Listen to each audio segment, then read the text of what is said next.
Mag-Bible share tayo. Magandang gabi sa inyong lahat. Magba-Bible sharing na naman po tayo sa 1 John verse 2 chapter 20 to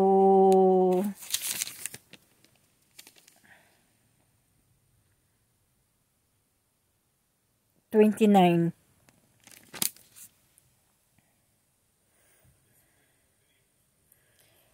Ngunit ipinagkaloob sa inyo ang Espiritu at dahil dito kayong lahat ay may pangunawa. Sumusulat ako sa inyo hindi dahil sa di ninyo alam ang katotohanan.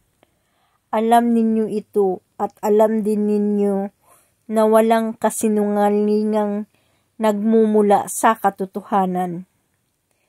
Sino nga ang sinungaling? Hindi ba ang tumatangging si Jesus ang Kristo?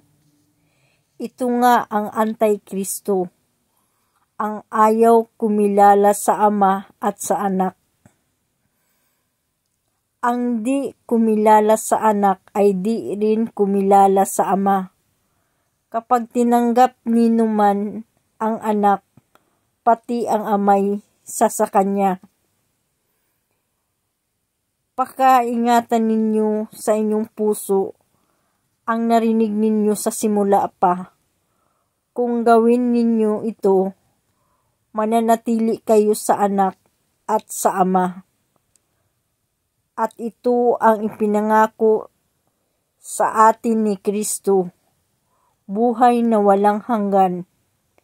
Ang isinulat ko sa inyo ay tungkol sa mga nagnanasang magligaw sa inyo.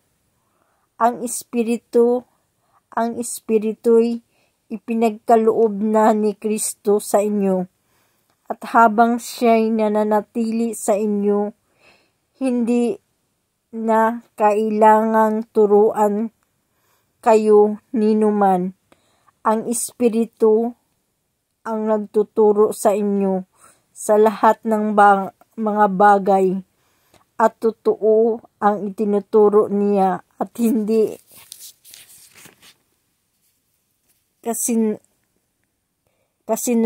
kasinungalingan. At tulad ng itinuro ng Espiritu, manatili kayo kay Kristo. Kaya nga mga anak, manatili kayo sa Kanya upang maging panatag ang ating loob sa muling pagparito niya at hindi tayo mahiya sa Kanya sa araw na ngayon. Kung alam ninyong si Kristo'y matuwid, dapat din ninyong malamang ang bawat gumagawa ng matuwid ay anak ng Diyos. Kaya ganun. Sana meron kayong natutunan na ang bawat gumagawa ng matuwid ay kung alam ninyo na si Kristo ay matuwid at ang bawat gumagawa ng matuwid ay anak ng Diyos. Ay mga anak ng Diyos. Kaya yun ang sabi ng Diyos eh. Kaya maliwanag na iligtas tayo ng Diyos sa lahat ng uri ng kapahamakan kung tayo ay nananalig sa Diyos. Kasi nananahan ng anak at saka ang Ama sa atin eh. Kung nananalig tayo kay Kristo. Pati ang Ama ay suma sa atin. Kaya ganun. Kaya magpasalamat tayo sa Diyos na buhay. Magpakailanman ang Kanyang kapangyarihan ay walang hangganan.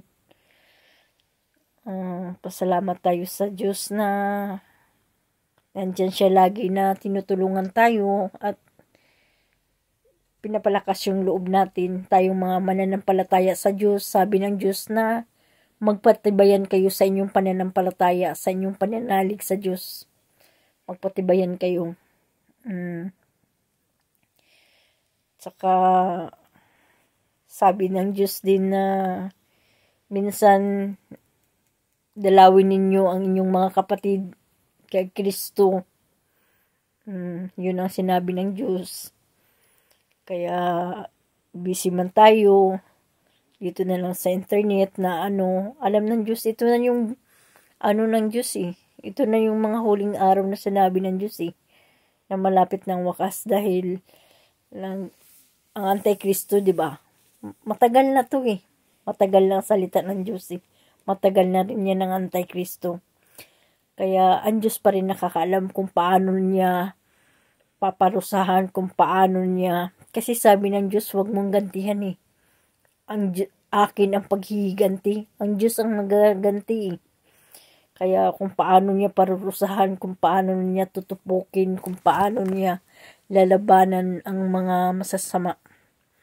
Kaya tayo ay magpasalamat sa Diyos na ang sinasandalan natin ay totoong Diyos na makapangyarihan sa lahat. Magpasalamat tayo lagi sa Diyos at humingi tayo ng patnubay, kapatawaran, humingi tayo ng kapatawaran, magpasalamat tayo sa Diyos lagi. Tsaka, buhay na walang hanggang mga friend ang ibibigay ng Diyos sa atin. Pero sinabi ng Diyos na hanggang 120 lang ang tao mabubuhay. Pero kung tayong lahat ay tumawag sa Diyos, wala nang kamatayan mga friend. Wala nang paghati sapagkat lumilipas na ang dating mga bagay. Kaya yun ang sabi ng Diyos eh. Ipagpanalangin ninyong mas mapaaga ang aking pagpariyan upang sakluluhan ang binubusabos hangad nilang tulong ipagkakaloob. Ipagpanalangin ninyong mas mapaaga ang aking pagpariyan upang wala nang pighati, wala nang kamatayan, sapagkat lumilipas na ang dating mga bagay. Kaya yun ang sabi ng Diyos eh. Kaya ang sabi din ng Diyos, ang pinakahuli-hulihang kung pasusukuin kalaban ay ang kamatayan. Yan ang pinakahuling pasusukuin niya eh. Kaya ang Diyos pa rin nakakaalam kung kailan niya itatakda yun, kung kailan niya yun tawag nito, ano ba yun? Igawad ang parusang ganun sa mga, sa kamatayan na yun ang pinakahuling pasusukuin niyang kalaban eh. Yun ang sabi ng Diyos eh. Kaya ganun. Kaya manalangin tayo upang maiwasan natin ang kamatayan, mga mangkukulam, mga masasamang tao. Kasi hindi sila sa Diyos eh. Pero mayroon pa silang time na magbago. Kasi hindi pa nga dumating ang Diyos eh. May time pa yan sila kasi mga tao yan sila eh. Kaya ganun. Kaya ang Diyos pa rin nakakaalam sa lahat ng bagay. Kaya hindi natin sila katakutan kasi yun ang sabi ng Diyos eh. Kasi mas makapangyarihan ang Diyos eh.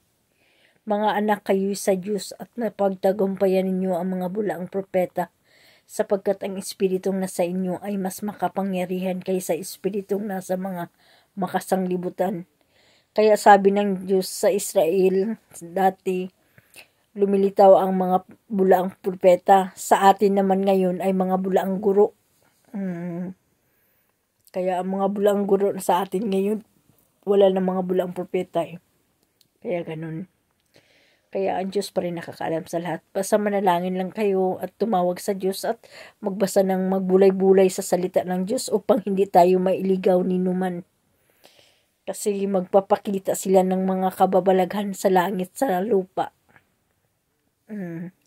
Upang iligaw ang sinuman sa atin. Pati na ang mga hinirang ng Diyos eh. Yun ang sabi. Pero kung tumawag tayo sa Diyos, hindi tayo mailigaw talaga. Kasi ang Diyos makapangyarihan kasi. Magpasalamat tayo sa Diyos na ginawan nating sanggalang sa ating buhay ay ang Diyos na makapangyarihan sa lahat. Highly integrated God, powerful God. Bye for now. Thank you for watching.